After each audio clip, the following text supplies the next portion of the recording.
En el segmento anterior comentábamos cuando el ministro Paliza en la Cámara Americana de Comercio pues hablaba sobre la búsqueda de soluciones al impacto de la crisis haitiana en la República Dominicana.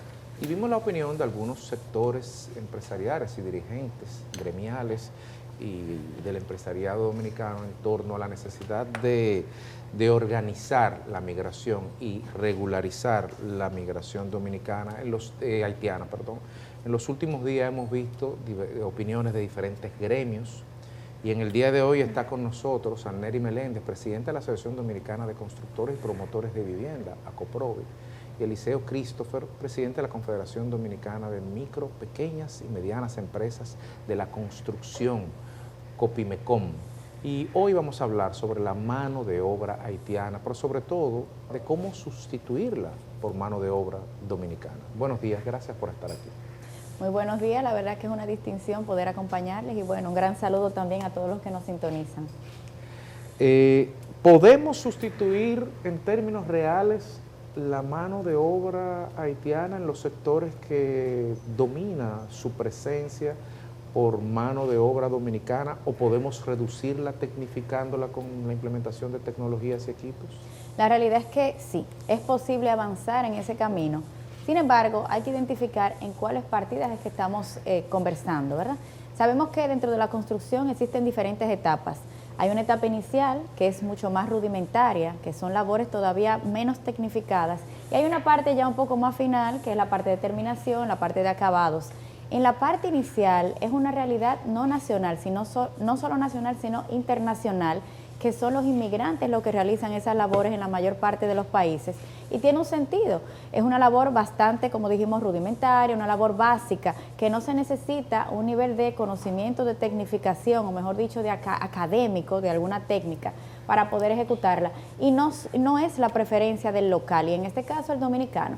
En estas labores nosotros hemos entonces avanzado hacia poder lograr no solo una inserción de los dominicanos a través de posiblemente tecnificar las labores, es decir, como se hablaba hace unos meses de mecanizar esas labores, sino también de cambios de método constructivo. Y eso sí es posible. Cambiando los métodos que son menos rudimentarios, podemos asegurar que los dominicanos tengan más interés. Ahora bien, en los métodos actuales o tradicionales, que son más rudimentarios, es muy difícil que el dominicano se interese. Y ahí es que nosotros tenemos entonces que ver cómo logramos el objetivo. Y parte de lo que nosotros hemos estado abogando en los últimos meses es que existe una estadística oficial, que es la Encuesta Nacional de Fuerza de Trabajo, emitida mensualmente por el Banco Central, en la cual a finales del 2024 se computaban 435,000 trabajadores en el sector construcción, y cumpliendo con el Código Laboral, el artículo 135, que habla del 20% admitible de extranjeros en cualquier empresa. Entonces de ahí hemos calculado que nosotros podemos acceder a permisos de trabajo o visados de trabajo para 87,000 extranjeros en la construcción.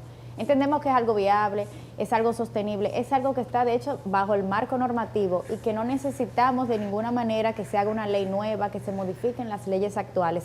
Y es lo que el sector necesita para esas labores rudimentarias.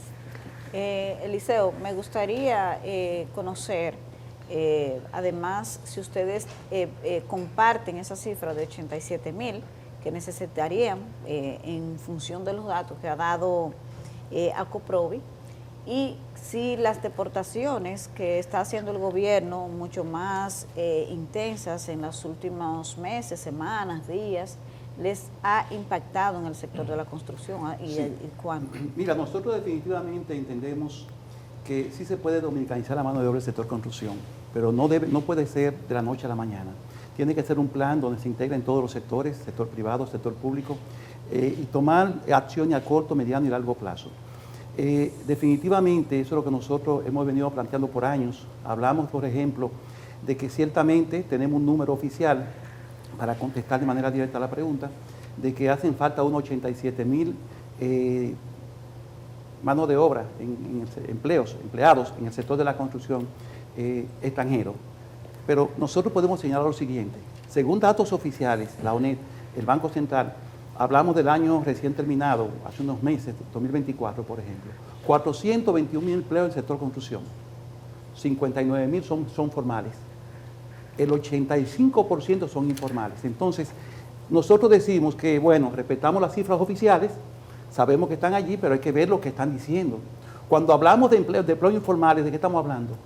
Cuando hablamos de un sector que tenemos, por ejemplo, una alta incidencia de informalidad, que supera el 85% de informalidad, ¿qué estamos hablando? Estamos hablando de un sector que es altamente receptivo a una mano de obra informal. Por eso decimos que para regularizar o para dominicanizar la mano de obra del sector construcción en la República Dominicana, debe hacerse un plan integral donde estén todos los sectores y donde la MIPYME juegue un rol importante y un rol principal. ¿Por qué decimos esto? Por ejemplo, el 98% del tejido empresarial dominicano está compuesto por micro, pequeñas y medianas empresas del sector construcción. Eso es una realidad. Y se estima que más de un 85% son informales. O sea, tenemos que prestar atención de manera puntual a la informalidad y trabajar ese escenario para poder lograr en el corto, mediano y largo plazo algo que sea beneficioso no solamente para el sector construcción, sino para la República Dominicana. Las deportaciones, que era la segunda parte de la pregunta de Yanesi, que evidentemente se han aumentado y de manera significativa. ¿Qué impacto han tenido hasta ahora en estas labores de construcción? La realidad es que las deportaciones, o mejor dicho, el proceso de repatriación que se ha estado llevando, entendemos que puede realizarse de una manera más ordenada. Es lo que nosotros hemos solicitado, porque el orden es lo que va a garantizar realizar este proceso de una manera consecuente y de una manera pausada. Y en ese sentido, como no se ha estado realizando de una manera ordenada desde nuestro punto de vista, es decir, en los lugares y horarios que debe realizarse para captar a esos extranjeros que no son los que están ocupados, eso ha significado, por supuesto, una baja en lo que es la asistencia a las construcciones y ha afectado la construcción en general. No podemos negar que existe en este momento una ralentización del proceso constructivo, que de hecho, si vemos la estadística oficial sobre cómo ha ido el crecimiento del sector, que tuvimos unos últimos meses del 2024 y unos primeros meses terribles, o sea, en negativo, imagínense ahora si sumamos el hecho de que la construcción se hace más lenta. Las estadísticas oficiales sobre el crecimiento del sector construcción se miden a través de ventas de materiales. Cuando la obra no se avanza, no se coloca un block, porque se coloca 3 días después porque el trabajador no apareció, eso significa que es un block menos que se vende y eso va a seguir afectando la estadística oficial. Nosotros lo que entendemos es que debemos hacer un diálogo con los sectores que tienen acceso a hacer algunas políticas, pero no es cambiar la ley. Es poder hacer acciones como la que hemos pedido, por ejemplo, de que se aperturen de nuevo los consulados en extranjeros, de modo que podamos lograr que esos extranjeros tengan acceso a un visado. Recuérdense que los consulados haitianos están cerrados. No hay forma hoy de un extranjero haitiano de obtener un visado de trabajo.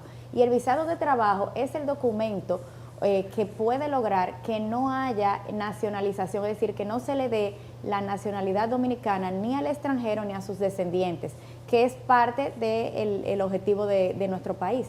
Por ende, yo entiendo que debemos lograr esas medidas. Una medida es la apertura de nuevo de los consulados dominicanos, de modo que se puedan dar esos visados de trabajo, y otra medida es que los operativos de repatriación se realicen de una manera ordenada.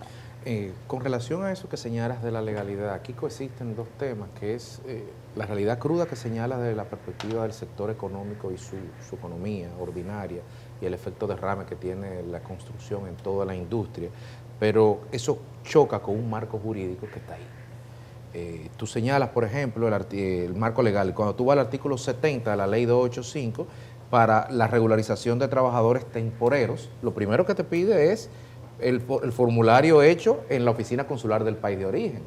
Ciertamente hay que tocar eso, pero lo cuarto que te pide es un pasaporte original con una vigencia mínima de 18 meses. Y en Haití no hay una autoridad que emita pasaporte. Y yo dudo que hayan 87,000 haitianos con pasaporte con una vigencia de 18 meses, como dice esta ley.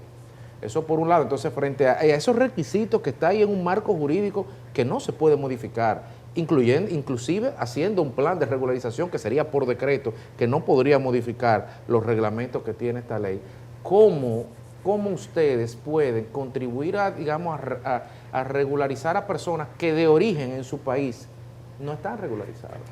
Sin duda alguna, el marco legal es un marco que, aparte de ser bastante restrictivo, y tiene que ser así, porque es la forma en que nuestro país protege sus intereses y que los extranjeros pueden, de manera formal, poder obtener su documentación. Ahí lo que tenemos que buscar es cómo podemos resolver el hecho de que, por ser imposible obtener una documentación, cómo podemos entonces aceptar varias documentaciones que sí tenemos en el momento. Por ejemplo, el que sea un pasaporte vigente por 18 meses, tal vez podemos flexibilizarlo a que tenga pasaporte, que aunque no esté vigente porque ha sido imposible renovarlo, porque está vencido, pero sea aceptado. Es un aval de identidad, por lo menos. No un documento de identidad, y gracias por comentarlo, porque era el otro punto. Vamos a aceptar cédulas haitianas, vamos a aceptar permisos de trabajo vencidos anteriores, vamos a aceptar incluso el proceso de regularización que hubo hace unos años, que están vencidos todos esos, vamos a aceptarlo. Nosotros tenemos la confianza de que si flexibilizamos dentro del marco legal, podemos acceder a esta cantidad de permisos de trabajo y poder entonces no afectar un sector productivo que, como comentas, da tanta importancia a la economía nacional por su derrame. Sí. Mire, nosotros definitivamente hay un marco legal que hay que respetar. La República Dominicana tiene condiciones propias de este país. Y nosotros cuando vamos a otros países, pues respetamos el marco legal. Ahora, ¿qué sucede? En adición a lo que explica Anel, hay que contemplar la siguiente situación. Tenemos vamos a llamar una violación legal que se está sumando todos los años, se va acumulando todos los años.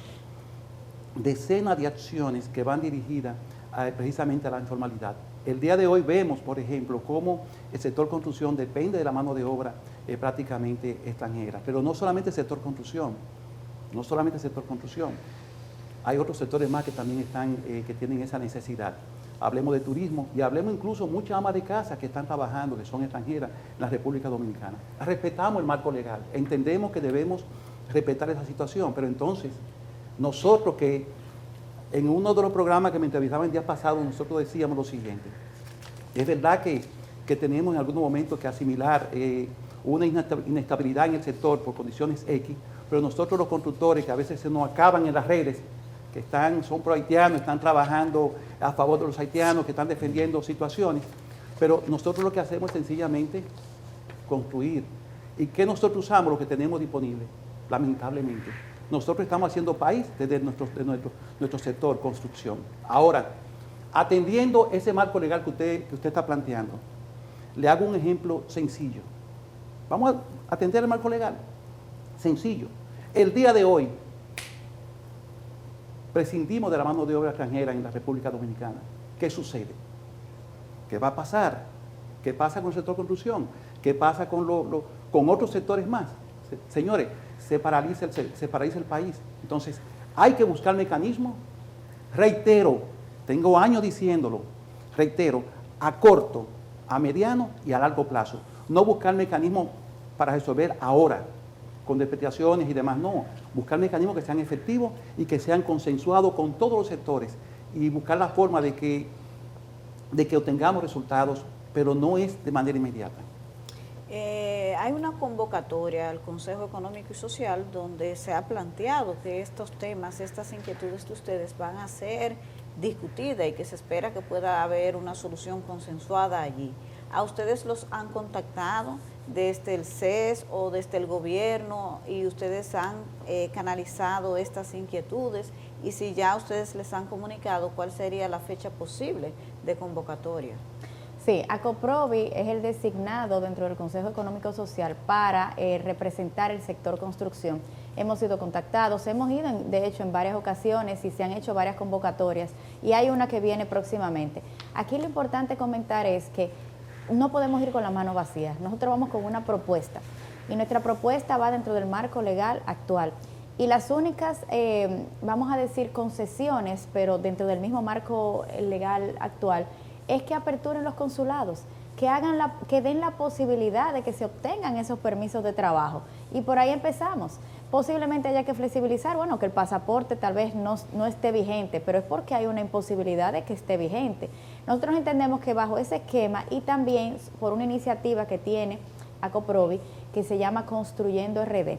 El pasado mes de octubre del año 2024, junto con el mismo presidente de la República, ACOPROVI lanzó una plataforma que se llama Construyendo RD, la cual consiste en algo novedoso, porque no es solo capacitación, es una plataforma en la que el dominicano puede acceder a becas para hacer cursos cortos, estamos hablando de 6 semanas, que es bastante corto, con auxilio de la comida y del pasaje y todo para que vaya al curso, y en 6 semanas va a salir preparado para introducirse a las labores de construcción, a las más rudimentarias que conversábamos hace un momentico, y entonces le tenemos una bolsa de trabajo por el cual el ciclo se cierra. Entra, accede de manera gratuita, entonces en 6 semanas está listo para trabajar y en 6 semanas tiene un trabajo seguro. Y el trabajo en la construcción es un mito que hay que derribar, es de los trabajos mejores pagados del país. Si usted se pone y calcula cuál es el salario mínimo, que por supuesto es por día o por labor rendida, con respecto al salario mínimo no sectorizado, que es el que tenemos las empresas en general mensual, el de la construcción siempre va a estar muy por encima. Bueno, basta ver si ustedes van a remodelar un baño en su casa o hacer algún cambio, cuánto le cobra el trabajador, independientemente de su nacionalidad. Puede ser dominicano, puede ser extranjero. Es decir, el dominicano no tiene que tener temor para introducirse a la construcción porque es un trabajo bien pagado. Tú decías ahorita que la situación actual de las repatriaciones podría complicar o está complicando al sector. Recuerdo que hace una semana publicamos un artículo de don Magín Díaz, que decía, el título es El gigante que se detuvo, algo así, hablando del sector construcción. ¿Cuáles son los factores que han perjudicado el sector? Que tú dices que esto se sumaría también a esa lista de factores. Muy correcto. El sector construcción en este momento tiene una situación bastante, digamos, complicada. Venimos desde mitad del año pasado, con unas tasas de interés altísimas que afectan muchísimo no solo el tema de las ventas, porque las personas cuando van a acceder a sus préstamos hipotecarios, obviamente les salen unas cuotas que tal vez les son imposibles pagar, pero también afecta a los costos de construcción, porque existen préstamos interinos que son los que se dan durante la construcción, y en general el financiamiento es parte del costo de cualquier insumo. Es decir, que las altas tasas de interés han sido un factor que ha complicado la dinámica del sector y que entendemos que no está en la mano, por ejemplo, de nuestras autoridades monetarias, las cuales entendemos que han hecho un excelente trabajo, sino que han venido también, vamos a decir, exportados por situaciones internacionales que, por supuesto, tenemos buenas perspectivas de que durante este año pues vayan entonces entre que estabilizándose y disminuyendo un poco, pero es un problema. El segundo problema que nos ha impactado ha sido la inflación, y precisamente de los materiales y de la mano de obra de construcción. En el caso de los materiales, hablamos de que más del 40%, casi el 50% de la obra es obra gris, es decir, que se ejecuta básicamente con 2 insumos, que son cemento y acero. Y ese cemento y acero, históricamente, si vemos la estadística, han aumentado de una manera importante. Entonces, vemos que entre inflación y tasas de interés altas han sido bastante complicadas. Si le agregamos a eso esta situación en la cual básicamente se dificulta el proceso constructivo, que posterga en el tiempo las entregas, que puede afectarnos incluso a nivel contractual, vamos a tener, la mayor parte de constructores vamos a tener que acogernos a lo que es las situaciones que están fuera del control del constructor. Y es una situación complicada, pero que nosotros la vemos de una manera de que es transitoria. Las tasas van a ir bajando. Los materiales, si se estabilizan, podemos tener básicamente que unos precios estables. Y ahí el único ingrediente que les agregaríamos es que necesitamos un gobierno que definitivamente concluya con algunos aspectos de incentivos al sector que no impactan el presupuesto nacional, como es la aprobación de la ley de alquiler actualizada, que nosotros ya sometimos nuestras observaciones, y la creación de algunos mecanismos e instrumentos que están en el plan decenal de incentivos. Creemos que con esas variantes pues podemos lograr tal vez un poquito neutralizar esos efectos negativos que estamos teniendo con las demás. Hace un tiempo el gobierno anunció que como parte de las medidas se iba, para poder un poco nacionalizar la mano de obra dominicana, o se iba a apoyar el tema de tecnificación y mecanización de la misma. Usted señala que del 40 al 60% de una obra es gris, es decir, que los niveles de terminación, me imagino, que no deben ser muy sofisticados. La pregunta es desde el gobierno, concretamente incluso el del Bandex, que me parece que iba a ser la institución que iba a apoyar esto. Es la institución. ¿Qué apoyo, digamos, qué facilidades crediticias, qué agilidades, qué ventanillas y qué resultados se han podido ver de cara a esa oferta que el gobierno le está haciendo al sector? Mira, una gran medida que el gobierno estuvo anunciando y le están aplicando, pero aquí me parece que podemos tener situaciones encontradas con ANERI, o no situaciones encontradas, sino que ANERI representa el sector construcción de vivienda, un sector muy fuerte, muy estable, muy formal, y nosotros representamos las micro, pequeñas y medianas empresas del sector construcción de todo el país. Eso significa, en ese tenor podemos decir que Bandex y la idea del gobierno es genial, y ya están aplicando, ya han logrado pues desembolsar unos 3.000 millones de pesos para tecnificar el sector de la construcción en la República Dominicana. Eso sin duda es una acción que no tiene desperdicio en el sector y vamos a ver resultados de manera puntual. Ahora bien, cuando hablamos de las MIPYMES en el sector construcción, la mayoría de nosotros o la mayoría de las pequeñas empresas no tienen acceso al financiamiento, por lo que nosotros ahí caemos a lo mismo que decíamos al principio. Tenemos que buscar de manera puntual de cómo tener un sector MIPYME de la construcción que sea protagónico en esas acciones que está llevando el gobierno, y eso se logra con ciertos niveles de inclusión dentro de lo que es el sector financiero incluso. Perdón, con relación a eso, ya que ustedes tienen otra arista de interpretación como un gremio más fuerte, pero pregunto, esos 3.000 millones del Bandex, por ejemplo, ¿se ha traducido en mayor eficiencia de los constructores, en mayor decremento de los precios, en mayor beneficio del negocio o en disminución de la contratación de mano de obra extranjera? Ha dado en el clavo. La mecanización de la construcción no disminuye costos. En general pudiera haber tal vez algún grado de eficiencia importante, pero no es un tema de disminuir costos, es un tema de disminuir tiempo de ejecución y de que las labores sean más tecnificadas, por lo cual el dominicano tenga mayor incidencia dentro del grupo de trabajadores que trabajan la construcción. O sea que, y nosotros hemos visto esa medida con muy buenos ojos, ha sido aplicada bastante ampliamente. De los 3.000 y pico de millones, creo que ya van 2.400, no preciso el número, pero hay una gran parte que ya ha sido colocada.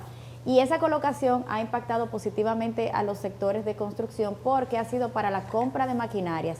Ahí nosotros nuestra única, no es observación, sino punto de mejora que pudiéramos identificar, es que hemos estado solicitando que ese dinero también vaya a financiar maquinarias pequeñas y equipos de herramientas, de modo que las labores que son más rudimentarias dentro de las obras, no tanto fuera, que sabemos que son equipos importantes de subida de materiales, de movimiento de materiales, pero también la de ejecución manual, sean también entonces favorecidas por esa medida. Hemos tenido muy buena acogida con esa solicitud, entendemos que próximamente podrá ser una realidad, pero ese es eso. Y algo que quería comentarles hace un momento, que tiene que ver con poder dominicanizar más la mano de obra de construcción, tiene que ver con darle mejores condiciones al dominicano para que trabaje en la construcción. Eso significa seguridad social. Nosotros dentro del sector tenemos una gran petición histórica que todavía no ha podido ser acogida, y es que nuestros trabajadores se introduzcan en la seguridad social. Y brevemente les comento la razón por la cual no puede ser así. No tiene que ver con el empleador, increíblemente. Ustedes pensarán, bueno, pero el constructor tal vez no quisiera tenerlos ahí porque no va a pagar. Recuérdense que el más perjudicado aquí, por supuesto, es el trabajador, porque no tiene acceso a una seguridad de su familia, de su persona, en salud y pensión y demás. Pero el empleador es muy perjudicado porque, según las leyes laborales, es ilegal tú contratar a una persona que no tenga seguridad social. Entonces eso significa que aquí las dos partes estamos. ¿Por qué no se ha podido? Porque existe un proceso que se llama el escalamiento salarial, que es una medida totalmente ilegal de parte de la Tesorería de la Seguridad Social, la cual lo que hace es que un trabajador, según la ley 8701, si percibe un salario, por ejemplo en mi obra, por 5 días de trabajo, y luego en la obra del liceo por 5 días más, y eso suman los 30.000 pesos mensuales que va a tener, pero en la Seguridad Social lo que ven es los 5 días míos solamente por separado, y escalan las retenciones de seguridad social como si fuera el salario mínimo no sectorizado, que son 25 en un tipo de empresa, 19 en otro tipo. Y eso hace que el trabajador se le escale su retención en mi obra, en la obra del liceo y en cada obra que vaya. Y el trabajador no quiere. El trabajador te obliga y dice, si me entras en la seguridad social, me salgo de tu obra. Y eso es algo que a nosotros nos está impactando negativamente y necesitamos ahí, y sabemos que existe una buena voluntad del nuevo ministro de Trabajo, que ya nos reunimos con él, y que creo que se va a resolver esa situación histórica que está afectando la dominicanización de la mano de obra. Pero entonces en el caso de los accidentes laborales están desamparados. Si a un trabajador que no se encuentre inscrito en la seguridad social, el constructor, por supuesto, puede tener seguros privados y demás, y no va a dejar desamparado el trabajador. Pero el trabajador, la realidad es que no está dentro de la seguridad social y debería estar. Sí. Definitivamente, la pregunta que usted estaba formulando sobre el tema del Bandex y los fondos, para concluir rápidamente, le podemos decir de que hay que tomar en consideración lo siguiente, y eso lo hemos dicho en diferentes medios de comunicación. Una cosa es el sector formal de la construcción y otra cosa es el sector informal de la construcción. Lamentablemente se han colocado, según anunció el Banco, el Bandex la semana pasada, unos 3.000 millones de pesos. El impacto que ha tenido en la micro, pequeña y mediana empresa de la construcción, cero.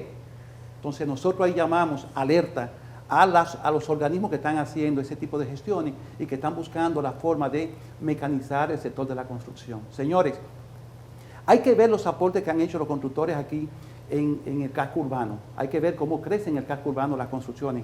Ustedes se paran acá y ven la capital llena de torres. Pero en esa misma medida que crece el casco urbano en Santo Domingo, vayan a la entrada y a la salida de cada pueblo, cómo están creciendo de manera desordenada y de manera informal las poblaciones. Enorme.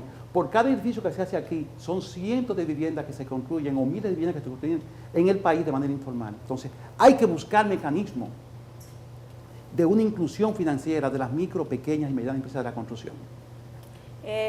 Ustedes hablaban del impacto que ha tenido el tema de las deportaciones. Si pudiésemos cuantificar económicamente ese impacto, ¿de qué estaríamos hablando? Primero hablemos de asistencia a las obras. Hemos, de acuerdo a encuestas, por supuesto no hay una estadística oficial, pero de acuerdo a encuestas en nuestros asociados, que representamos las empresas más importantes del país y formales, tenemos que se ha reducido entre un 0 y un 40% la asistencia. Es decir, hay obras, señores, tal vez no hoy, pero al menos en las etapas iniciales de este procedimiento, hace un mes y tanto, que había 0 asistencia de extranjeros. Y se ha ido regularizando y hoy anda entre un 40 y un 60% de asistencia. Cuando usted calcula eso, que en una obra el 100% de la ejecución ahora está a un 40 o un 60%, definitivamente eso tiene un impacto en el proceso constructivo de la obra. Y a nivel de economía, pues por supuesto va a tener un impacto garrafal. Hablamos que el crecimiento económico calculado por nuestras autoridades de enero a marzo fue un menos 1.2%, pero viene de menos 9, menos 7 y luego un 14. El promedio es menos 1.2. Y eso significa que si eso es sin ese operativo migratorio, esperemos que va a pasar ahora en las estadísticas de abril, por ejemplo. Definitivamente va a tener un impacto importante.